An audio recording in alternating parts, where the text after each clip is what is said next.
মাননীয় স্পিকার, আমি আরো ধন্যবাদ জানাই বিএনপি কে আমাকে মনোনয়ন না দেবার জন্য।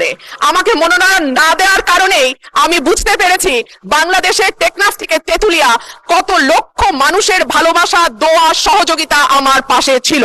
একটা দলীয় গণ্ডির মধ্যে থেকে নির্বাচন করলে এটা বুঝবার সৌভাগ্য আমার হতো না।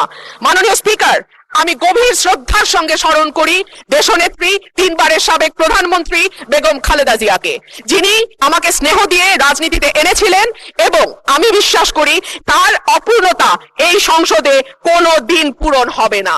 মাননীয় স্পিকার, হাজার মানুষের আত্মত্যাগ, তার ফসল হচ্ছে আজকের এই সংসদ। এই মানুষগুলো কারা যাদের আত্মত্যাগের বিনিময়ে আমরা আজকে কেউ মন্ত্রী, কেউ এমপি, কেউ সরকারি দল, কেউ বিরোধী দল হয়ে এসে সংসদে বসেছি? মাননীয় স্পিকার, তাদের স্বপ্ন কি ছিল? তারা জানতো তাদের এই আত্মত্যাগের বিনিময়ে তারা কিন্তু কেউ মন্ত্রী হবে না, এমপিও হবে না। তারা ছিল সাধারণ মানুষ, একেবারে খেটে খাওয়া সাধারণ জনগণ বাংলাদেশের।